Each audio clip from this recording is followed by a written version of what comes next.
Welcome to today's webinar. County Health Rankings and Roadmaps is a program of the University of Wisconsin Population Health Institute. This webinar is brought to you thanks to the contributions of colleagues and partners in Wisconsin and across the nation, with support from the Robert Wood Johnson Foundation. It is produced in collaboration with Healthy Places by Design, an organization that advances community-led action and proven strategies to ensure health and well-being for all. The University of Wisconsin-Madison occupies ancestral Ho-Chunk land, a place their nation has called Dejob since time immemorial. UW-Madison respects the inherent sovereignty of the Ho-Chunk Nation, along with the 11 other First Nations of Wisconsin. This webinar will be recorded. All speakers' views are their own. Guest bios and slides from today's webinar are available on our resource page. We will share a link to the resource page when the webinar begins. Stay up to date on all things CHR&R. Find us on Facebook, Twitter, and LinkedIn. And if you haven't already, sign up for our newsletter by scanning this QR code with your phone's camera. It's the best way to find out about upcoming webinars, our podcast, and our latest tools and resources. Your facilitators today include our host, Erica Burrows-Girardi, with support from CHR&R Communication Specialist, Colleen Wick, and the Collaborative Learning Director from Healthy Places by Design, Joanne Lee. We invite you to continue the conversation immediately after the webinar in our discussion group. Joanne Lee will be our lead facilitator. And watch for a chat from Colleen for details on how to join the group after the webinar.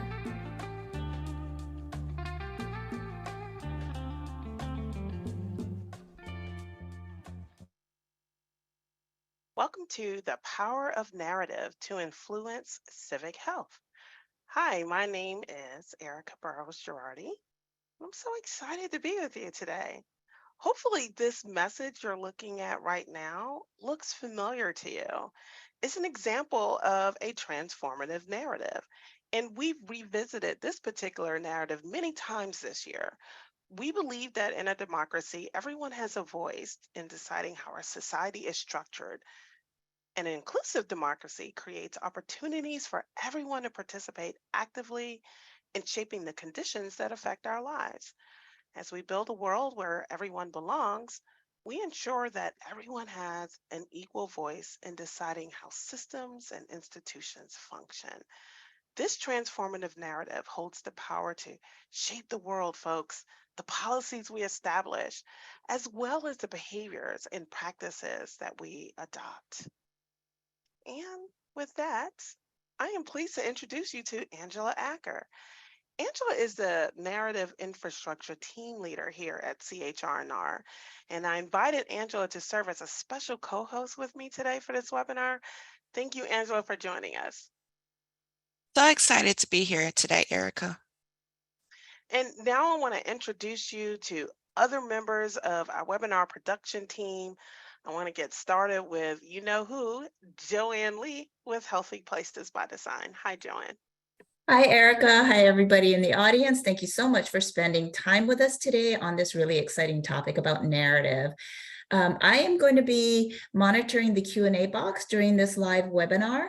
So I want to encourage you to enter any questions you have for our presenters into the Q&A box at any time. You don't have to wait until the Q&A section of the webinar, and I'll be queuing up the questions so that we have them ready for the presenters towards the end of the webinar.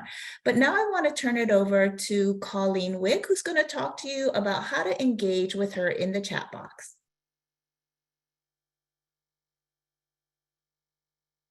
Oh, I had trouble unmuting there for a second. Thanks, Joanne. So hi, everybody. Like Joanne said, I will meet you in the chat box. So please use the chat to share remarks or respond to questions we ask you during the webinar. Our chat conversations tend to be very engaging. So if they're distracting, you could just close the chat window. If you do have questions for the panelists, however, please use the Q&A box feature, just as Joanne described. And now I'd like to introduce you all to our technologist, James Lloyd. Thank you, Colleen. I'm James. I work with County Health Rankings, and I'm working to watch the technology today. And if you have any issues with technology, put a message into the Q&A box again, and we'll do what we can to make sure you can participate. Have a great conversation, everyone. And Erica, back to you. Appreciate you, James, and the rest of you who are on our webinar production team. Thank you so much for working so hard every month for our webinars. This year, the County Health Rankings and our County Health Rankings and Roadmaps, rather, we had a national findings report, and it's focused on civic health. Now, why did we choose this topic of civic health? Well, research is showing us that people and places thrive when all residents have a chance to participate in their communities.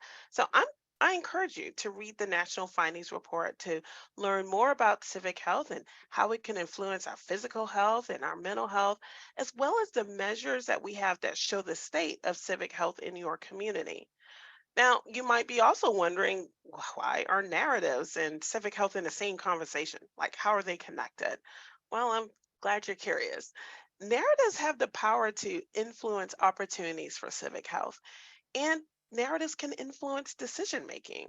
So, before we get to our amazing guests, I've asked Angela to share a brief orientation to narrative so we can see its potential to influence policy, behaviors, and practices. Angela, thanks for joining me at the mic again. Can you start our discussion by answering this question? What do we mean by narrative and why does it matter? Sure, Erica. So narratives are values-based meta stories or themes of stories that determine how we interpret reality, about how and why the world operates, that have the ability to shape public consciousness, including our collective senses of responsibility and possibility. This quote that is on the slide from Baldwin encapsulates why shifting how people see and understand reality is also the root of enacting change.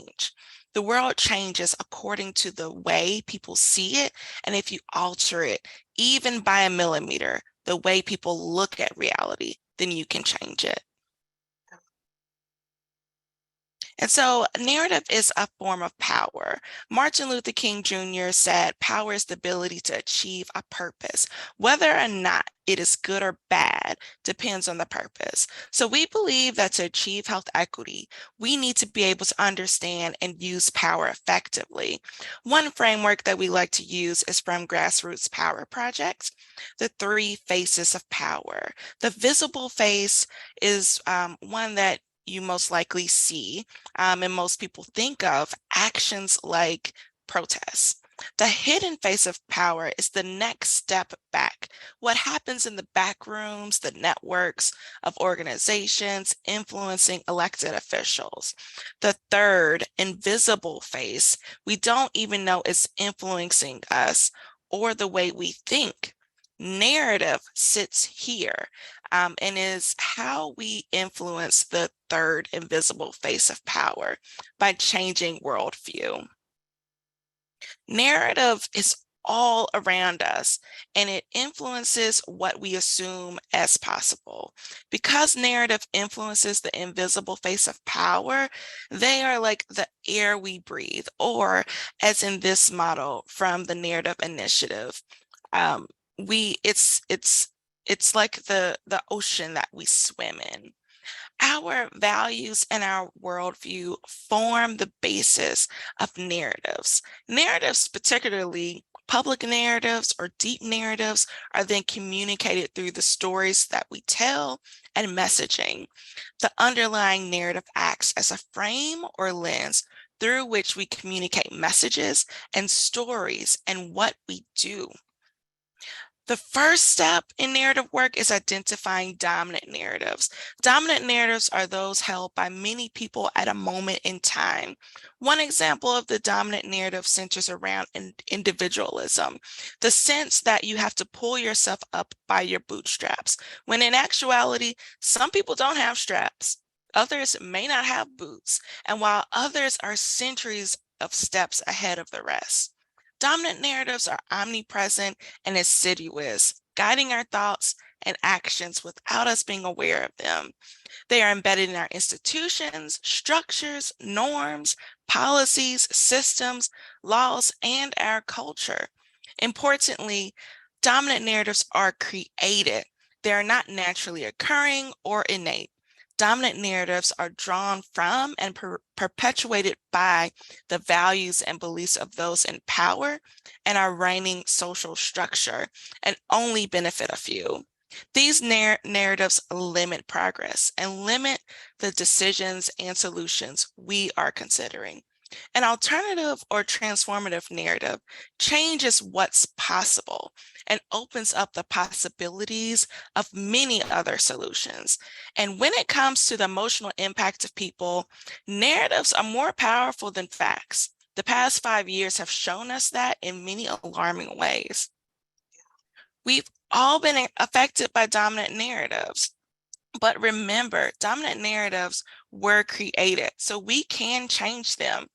We can change them by offering an alternative, more transformative narrative that fights back against these dominant narratives, especially if we create a larger infrastructure of people who are working together in a focused, organized way to make dominant narratives visible, lift up a different set of values and beliefs embedded in a transformative narrative, and to change what is possible. Think about the narrative tension between individualism and the we're all in this together resulting from COVID. Think about the narrative tension over the role of government in recovery. To get our narrative to be more broadly held and felt, we need to cut across our public health policies, initiatives, campaigns, our research and data, our programs, and how other agencies and partners think health is created and the way the world operates. We need it to become so pervasive that it becomes internalized and part of the dominant worldview. This worldview should signal implicit understandings of what we all deserve, what is allowable, who is worthy of opportunity, and what we value. And as conversations about democracy continue to be front and center, we have to be clear on what we want our government and society to do, because our government is just a tool that should respond to our collective will. What could it mean to actually have a government, structures, and systems that are about all people's well-beings and not about control and profit, that dismantles systemic racism and anti-Blackness and repairs the harm it caused? What happens when we create spaces of solidarity that call in a larger we without exclusion? Remember, we can change dominant narratives by exposing them, lifting up a different set of beliefs via transformative narratives, and change what is possible. And that is exactly what we are exploring at County Health Rankings and Roadmaps, alongside a variety of partners and advisors, including our co-leaders at Human Impact Partners through the Health Equity Narrative Infrastructure Project. And I'm so glad that you get to hear two phenomenal speakers today with close ties to that project and are doing impactful work shifting narratives within their communities. Back to you, Erica. Yeah, thank you so much, Angela. I think that overview of narrative was just so good. It definitely helped me get on the same page with you about what narrative truly is. And so I want to introduce you to our amazing guest who's going to give you some examples of how narrative is being used in their work. Please join me in welcoming Jeannette Raymond, who is the Public Health Practice Assistant Section Manager at the Minnesota Department of Health. Hi, Jeannette. Hey, Erica, glad to be here. I'm so glad you're here too, and we'll hear from you in just a minute. And then also, please join me in welcoming Gloria Dickerson. She's the founder and CEO of the nonprofit called We Together Creating Change. Gloria and her organization has led a movement to revitalize the city of Drew, Mississippi, starting with changing the narrative there. So, hi, Gloria. Hi, Erica. It's good to be here. Thank you so much for joining us, and we're really looking forward to hearing what you have to tell us about what's been going on in Drew. So, and for all of you in the audience, we have handouts that have the slides already on them. You can download that. Colleen's going to chat out the link one more time so you can get the slides. I just want to encourage you to do that because our guests have come with a lot of information. They will not be able to deliberate extensively on any one slide, but at the same time, we wanted you to have all of the information. So we just want to make sure that you have all of that slide deck in front of you so you can revisit it later as needed. So these are the questions that we're going to explore with our guest today. What does narrative work look like at the Minnesota Department of Health in the state of Minnesota? How has shifting narratives in Drew, Mississippi resulted in a new way of living for residents there? And what can we do to begin changing narratives in the spaces that we occupy? So we're going to check that out with our guest today. Now, don't forget about our post-webinar discussion groups. It's the place where you can really unpack what you're going to hear today. We're going to continue this discussion in that group. Now, during the video intro, you may have heard about our discussion groups that follow our webinars. Some of you are regulars, so you already know this. But they're facilitated by Joanne and are always very engaging, giving you the opportunity to share and learn from others. So look for a link that Colleen's going to chat out toward the end of the webinar so you can join that discussion group. And our guests are going to be joining us as well. And so with that, I'm going to pause because I'm going to invite Angela and Jeannette back. And Angela is going to interview Jeannette about all this good work happening in Minnesota. And I've learned so much from you, Jeannette. So please tell us, what is the Healthy Minnesota Partnership and what is its primary purpose? So the Healthy Minnesota Partnership is a cross-sectoral partnership convened by the Department of Health, and they drive the direction of our statewide health assessment, and they develop a statewide health improvement framework and then implement that framework. Next slide. So they, over the past 10 years, have had a strategic approach to expand the conversation about what creates health, and that is a narrative strategy. They've developed public narratives that emphasize the opportunity to be helpful and then healthy, and then they have engaged in advocacy and other conversations with many others to inform the emerging narrative and actually advance that narrative. Next slide. So the questions that we asked when we were doing our narrative development is, what is health? How is health created? Who's responsible for health? And what causes health inequities? And that question of who is responsible really resonates with me. What are some dominant narratives that have gotten in the way of your mission to improve the quality life of your residents? Well, like you said in your introduction, identifying the dominant narratives about health is sort of the first step. What are those narratives that are holding us back? And the first one, these are 4, we identified more, but we'll start with these. Health is an individual responsibility, which actually aligns totally with the bootstraps narrative. And then health is actually equal to health care. It's interesting when you talk to people and you say health, they immediately transfer that into health care in their minds, or health insurance. And they think about health as only the absence of physical disease, leaving out mental, spiritual, other kinds of health. There's this notion that anybody can choose to be healthy. You just have to eat enough vegetables and get enough minutes of exercise. And that health inequities or health disparities, they sort of don't exist, but they're just the result of some individual choices or choices by a particular community. Next slide. We actually found that we in public health have some dominant narratives that get in our way. So we're the experts. If people would just listen to us, then it would be healthy. We have a narrative about population health is doing the most for most people. And so that really leaves out target populations or focus populations where there are deep inequities.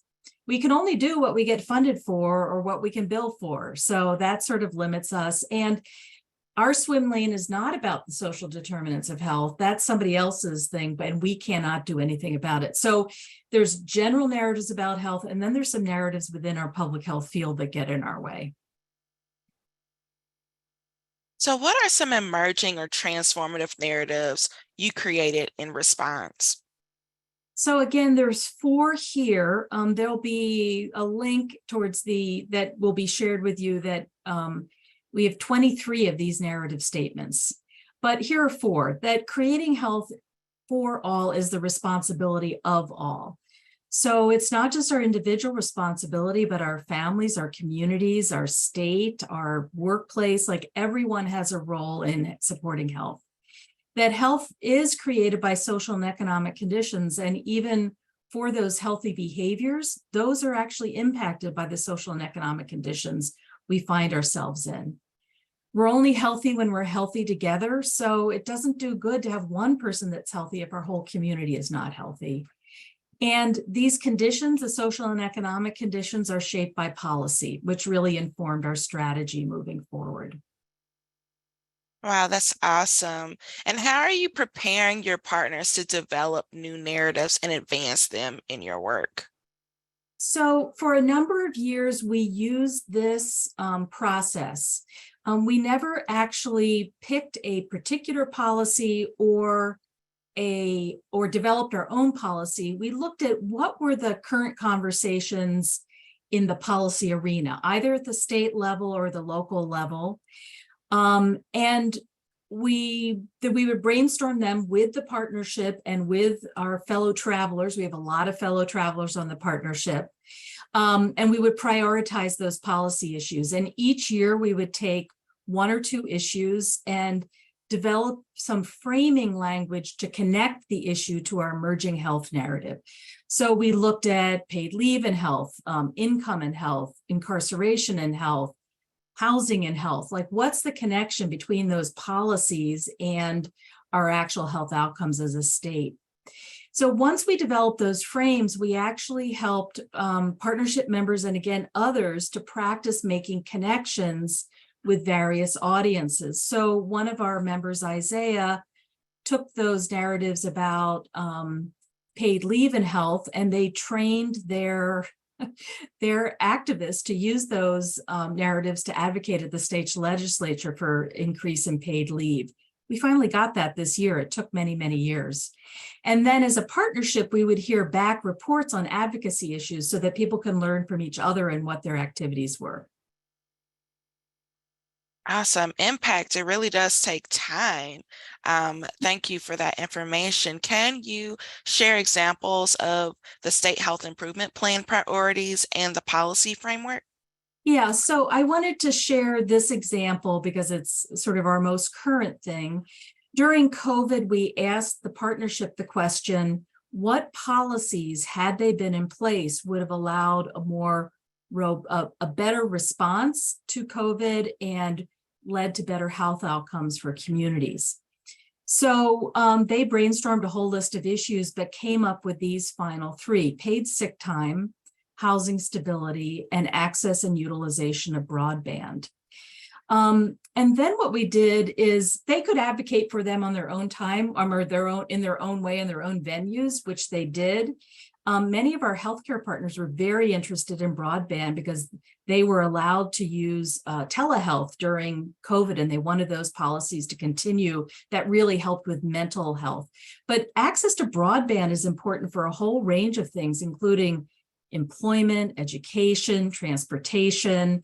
And so we developed a set of talking points about what was the connection between broadband and health. We brought in for the partnership our Rural Broadband Coalition. A lot of the broadband work has really been strictly in the economic development sector. And he was so interested in the use of these health lenses to advocate for broadband.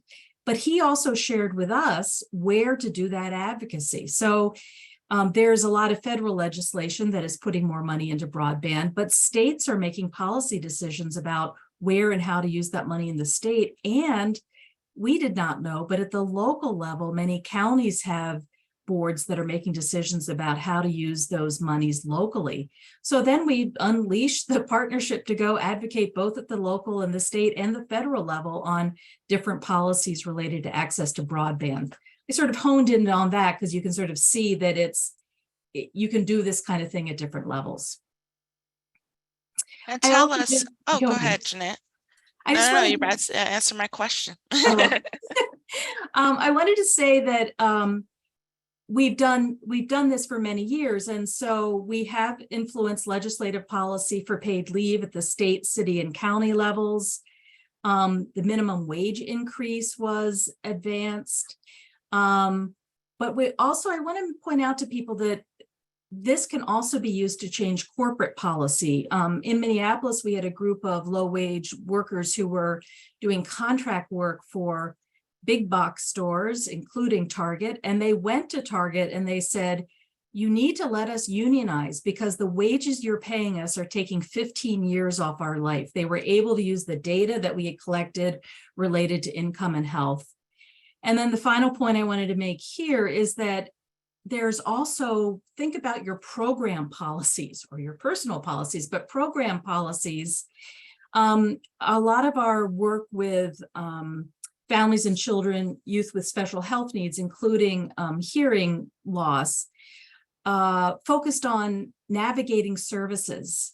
And yet when they did narrative development of the community said community support is so important to our children and families. It's not just navigating services.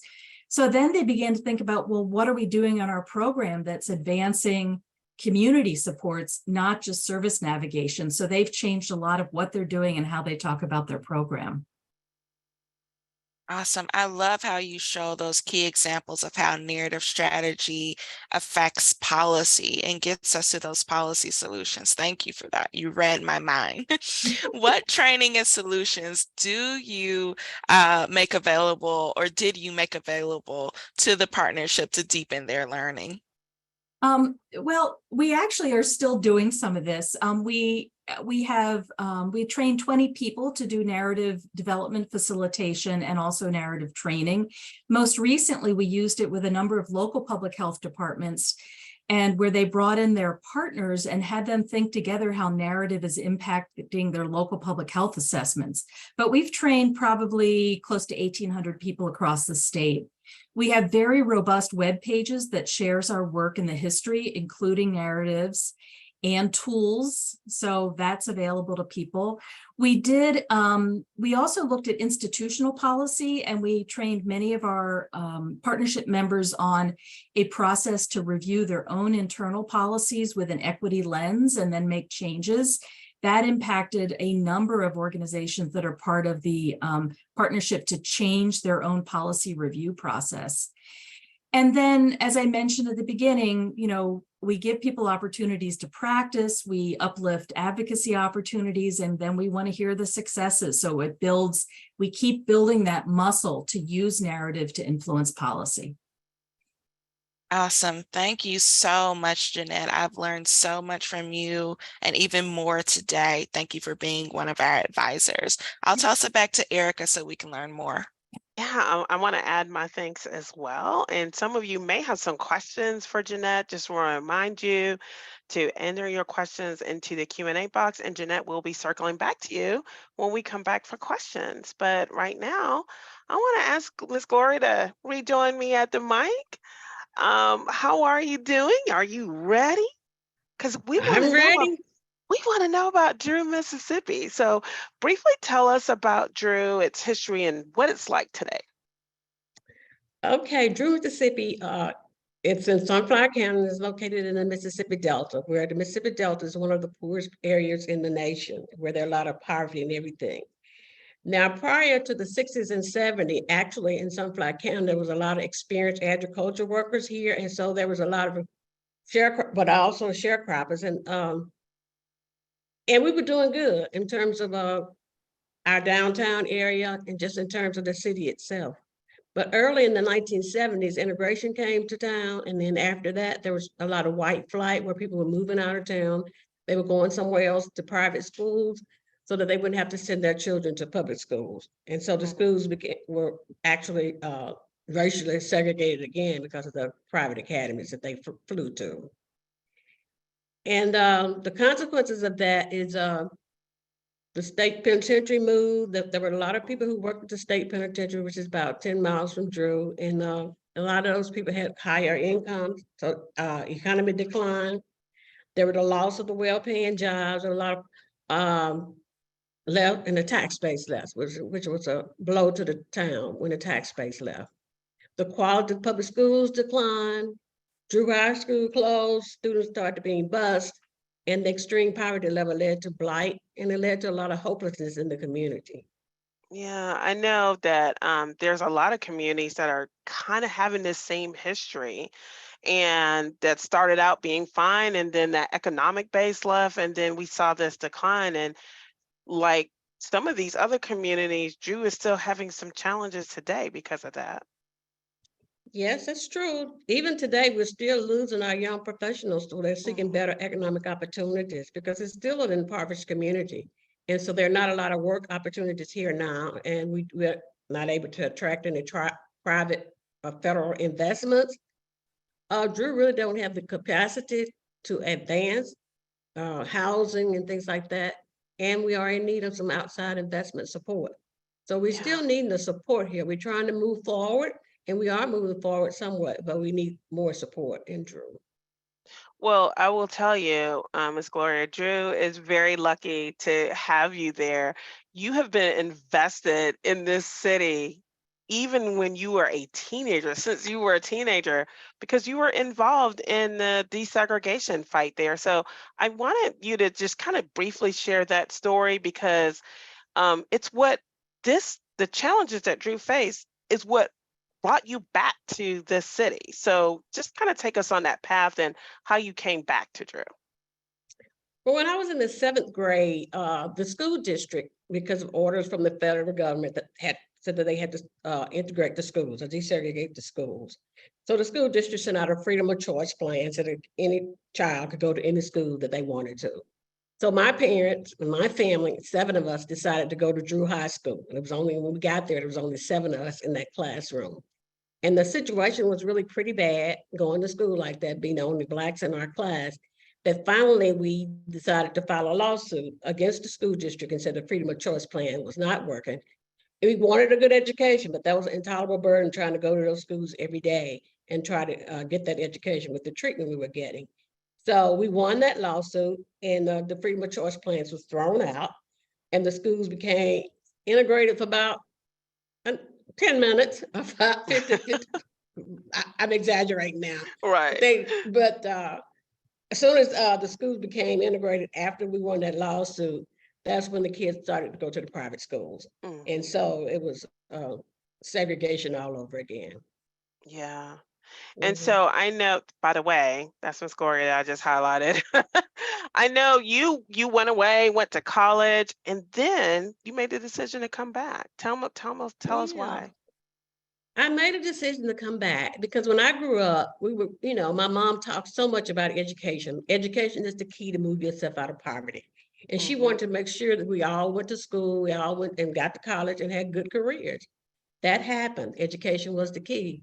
And then when I came back, because my mom still lived here after I had gotten my career, my mom lived here and I visited her.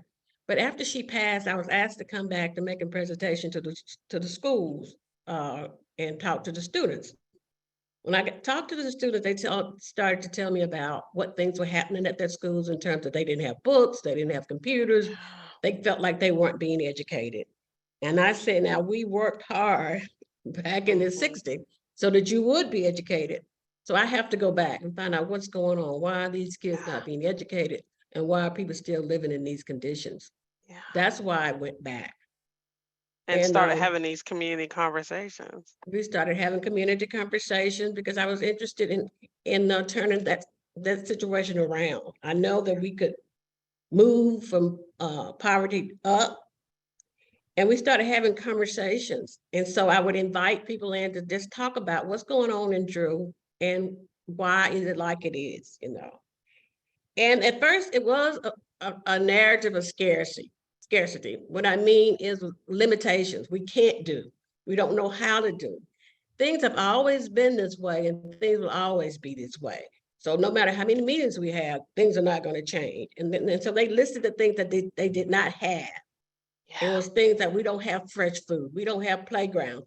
We don't have good quality schools. Our community is not clean. Our library is not up to par.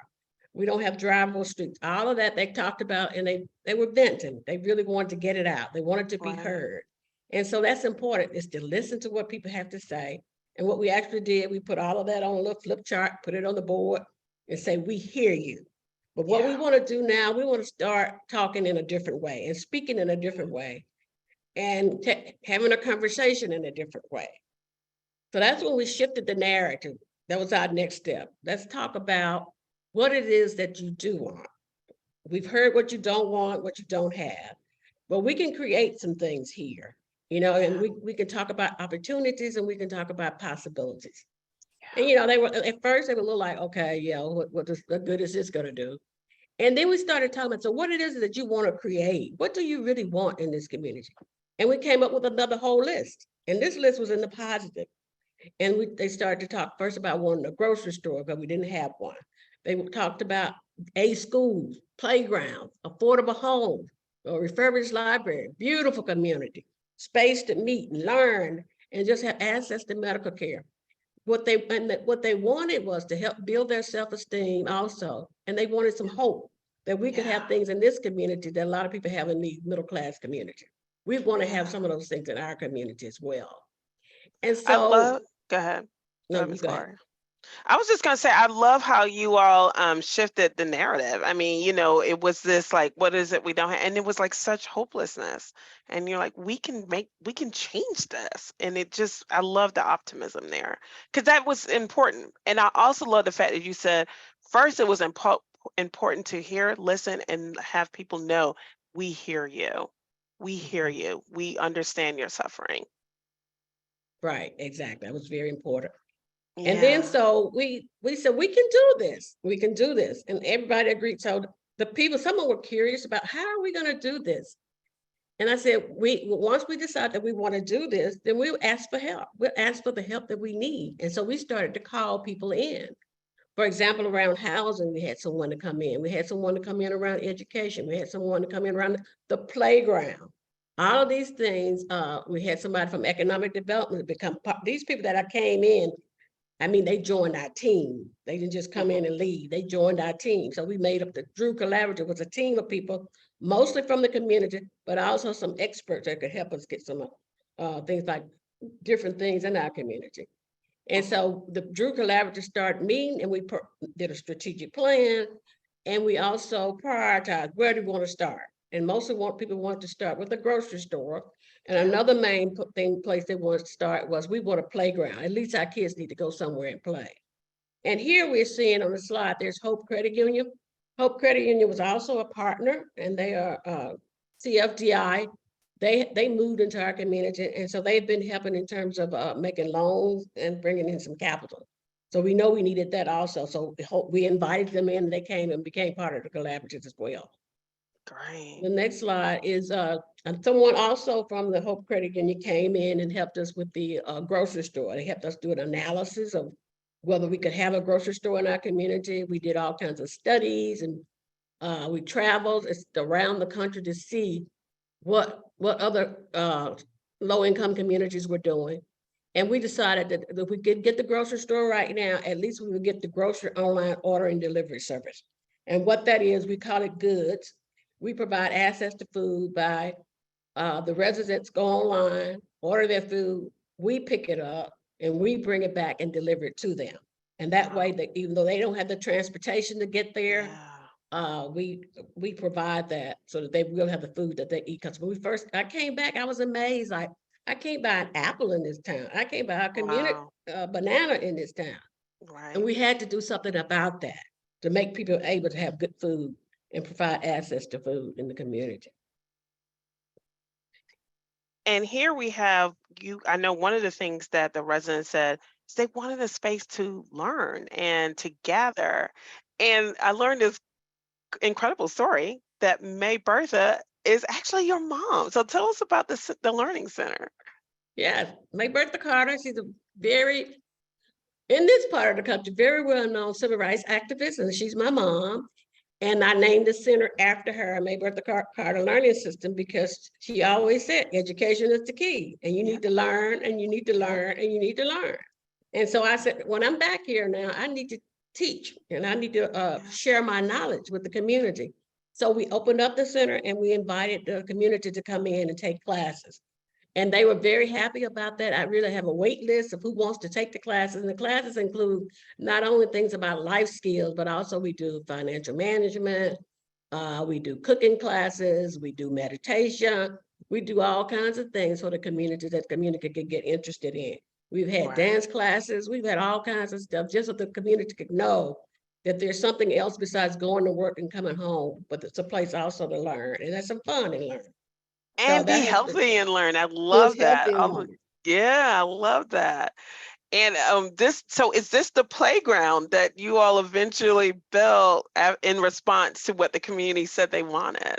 This is the playground that we built. When I say we, it was the community who built it. We had the children, we had the older people, everybody in the community could play a role. We had committees and subcommittees that we put together, and they decided what they wanted to do on that day. We had lunch and all those kinds of things. But yeah, this is the playground. That was a great experience getting this playground completed in one day.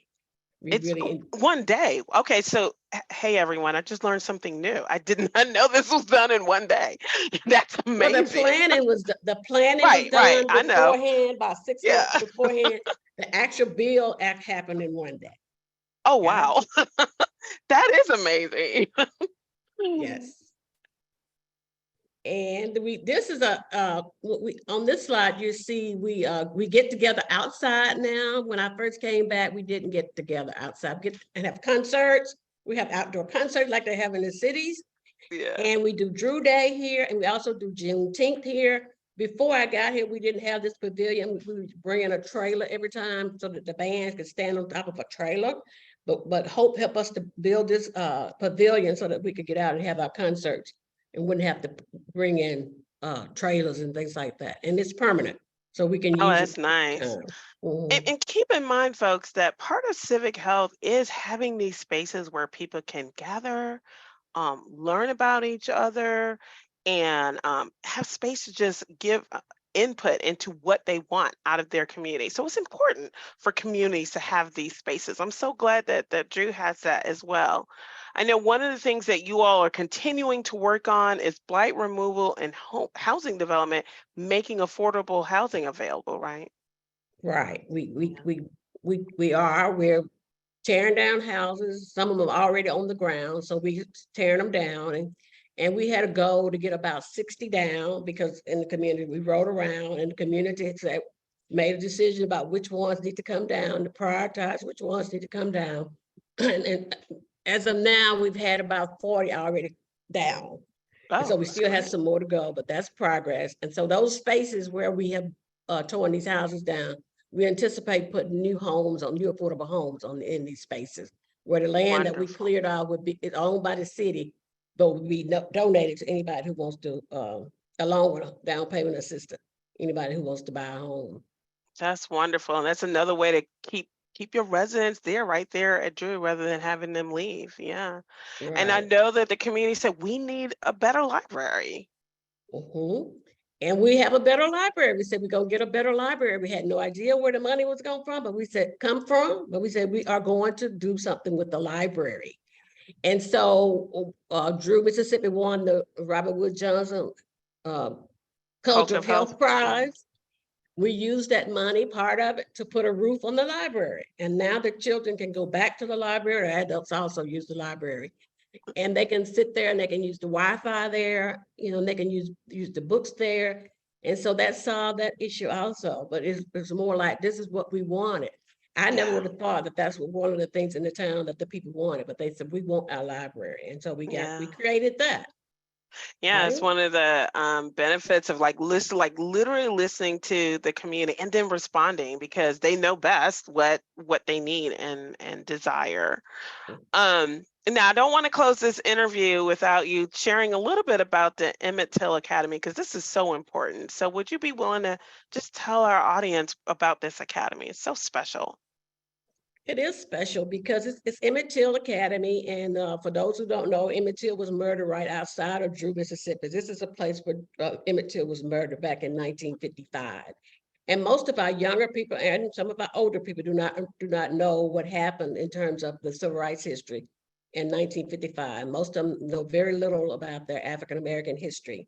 And so we bring these children in and we teach them about what happened, what were the attitudes back then, what was the narrative back then, what led up to all of this in terms of him getting killed and why. And we tie that to what's going on today in terms of what's happening to people like Tamir Rice and George Floyd. But we also not only do that, we try to encourage them to realize that they can have hope despite their economic circumstances, I would say. Yeah. And so we do that and we tie all this together in terms of, yes, you are a minority in the country. Yes, there are obstacles that you have to jump or face in order to make it. But we emphasize that if you put if you could try to empower them to start speaking out for change, justice, and equality, because, we did that back in the civil rights movement, and we want to train them to also not only to think about themselves and how they can thrive, but how they can also become advocates for economic justice. That's amazing. I love it. So thank you, Ms. Gloria. I so appreciate hearing your story about what has happened in Drew. Stick around. We're going to go into some questions and answers in a second. But Angela, as I was listening to this story, I thought back to what you said earlier, and I decided it was worthwhile to repeat this slide, because this is what we saw happen in Drew, that by changing values and beliefs, we can change what's possible. And when Gloria, when you came back to Drew, there was just this sense of hopelessness, but the Drew Collaborative, the community, they now know that they can change what's possible. I think that's amazing. So with that, I want to ask James to launch this poll. And, we heard a number of strategies. We heard about policies happening at the state level. We heard from Ms. Gloria about how you can change the narrative in your community to change what's possible. Do you think these are strategies that you can implement in your community? I'm just curious. This is an anonymous poll that we launch an anonymous poll every webinar just to see how you feel about those strategies that we put forth. And then just in the chat, just kind of drop a note to us about what challenges do you think you might have about changing narrative in this space that you occupy? What challenges might you encounter with that? And so with that, I'm gonna pause and ask Joanna, let us know what questions have been popping up. Thank you, Erica. Boy, and to our presenters, this whole conversation about narrative, and then more importantly, how our two guest presenters used it to really create positive change in their communities, has people really thinking a lot. So I do have several questions queued up, and I apologize to our participants if we can't get to them all, but we'll try to do our best to get to as many as possible. And I do also want to invite Angela back if she's able to field some questions, as well as Jeannette and Gloria to come off camera as we go through Q&A. Because Angela, people are just really interested in this whole concept of narrative and how we can use it, because it's beyond communication strategies, right? It really kind of gets at the values and the culture within a community. And so an anonymous attendee asked, what is the connection that you see between evidence-based policy and practice and narrative? Yeah, that's a great question. And so narrative affects and influences decision making. And so it's good to have the evidence-based approaches, regardless if it's policies or evidence-based practices. I mean, we're at CHR&R, so we love our data. We love our What Works for Health section, and check that out as well. But I feel like it's a dichotomy in a sense, of using those evidence-based policies, but using narrative as your true north, looking at it as far as alignment. How are your partnerships in your community, your residents, your organizations aligning around the values and beliefs of the world and the community that you want? And then look at those evidence-based policies, or also, most importantly, listen to the residents and listen to the organizers who have been on the ground, who can tell you what works and what doesn't work for that community as well. So use all of the tools in the toolbox and not just one. Yeah, and I think something you said earlier in your remarks is that narrative goes beyond facts or data, right? Yeah. As an important piece of the picture. So Hey, Jeannette, can I just add one thing, Joanne? I mean, it's really important when looking at evidence-based practices to look at what were the underlying assumptions of the research study and who was the research study for? Because we found in our tobacco work that the evidence-based practices we had did not work in tribal communities. They were not tested in tribal communities. They didn't align with the values and beliefs of those communities. And so we've actually developed a different set of tobacco kind of a PSE change, policy systems and environmental change for tribes. So, you know, even evidence-based practices have a narrative underlying them. Yes, thank you so much for adding that, Jeannette. And the next question is actually for you. And we had a couple of questions along this theme about what is the narrative around public health. And so Debbie asked specifically, how can we change the narrative or perception of public health workers by the communities we serve? Very often we are seen as the people who want to, quote unquote, take their children, or just gold bricks taking a salary for doing nothing. I think this is really challenging. I mean, I do think we have to look at our own narrative about ourselves. And in that dominant narrative that gets in the way, public health are the experts. We do have expertise, but we have limited expertise. And one thing I think we can do is think about what is our expertise and what is the expertise of the community, and how can we work together to leverage both our expertise, both of our experience and expertise to advance public health.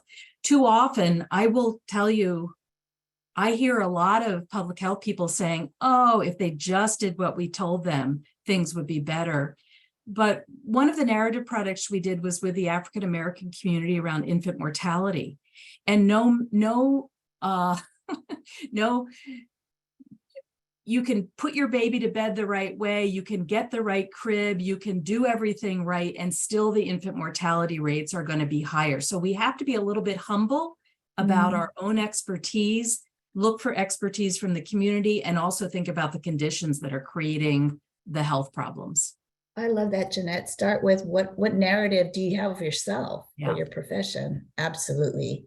All right, Miss Gloria, you got people really excited to want to do this narrative work in their community and really approach things from an asset-based versus deficit-based approach. And they were just amazed. We got so many comments about all the things that your collaborative was able to do, and just as a result of changing the narrative and not saying we can't, we don't have. And so many people are interested. You mentioned one of the projects you highlighted was funded by the Robert Wood Johnson Foundation Culture of Health Prize, but where did you get the financial resources to really build and carry through the other projects?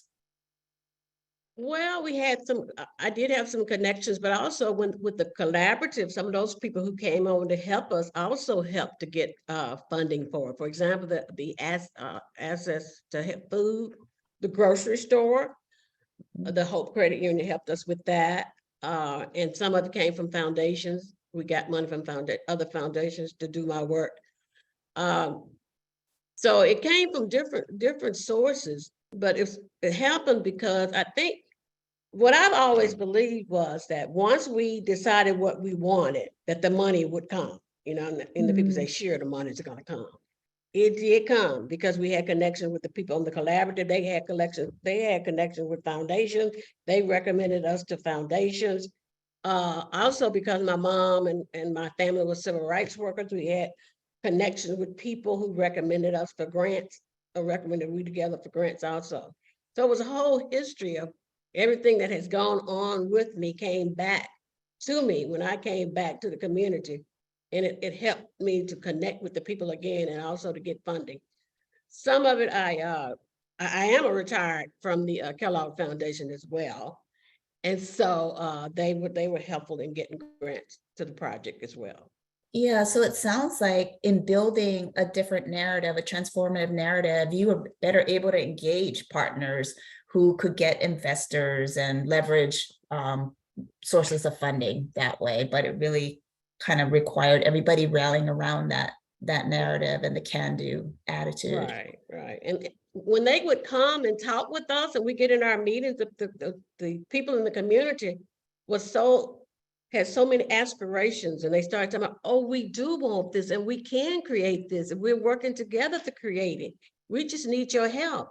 And so they started to advocate for funding as well, the people in the community, because we would meet as a group with people that came from outside the community. And so that helped quite a bit too. Yeah. They said this community wants to do something. That's right. So they decided to help.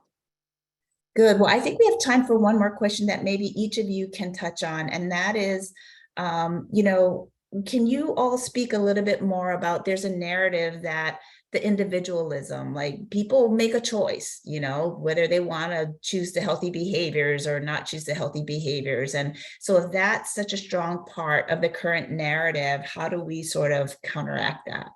And I'll start with you, Angela. I was wanting to get in there too. Our behavior and our choices are not made in a bubble. But in essence, within a society and systems that can make the healthier choice either the easiest choice, or it can become the hugest barrier. And so, yes, we do have, a choice in the matter of choosing healthy or unhealthy behaviors.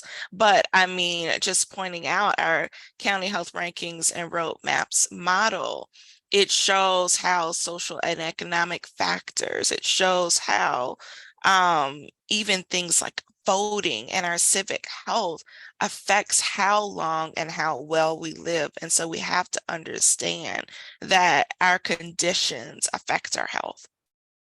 Absolutely. Jeannette, do you want to chime in on this one really quickly? Yeah, I think one of the things that we can do is, first of all, never lead with healthy behavior, because once you lead with that, you have lost people on the conditions piece.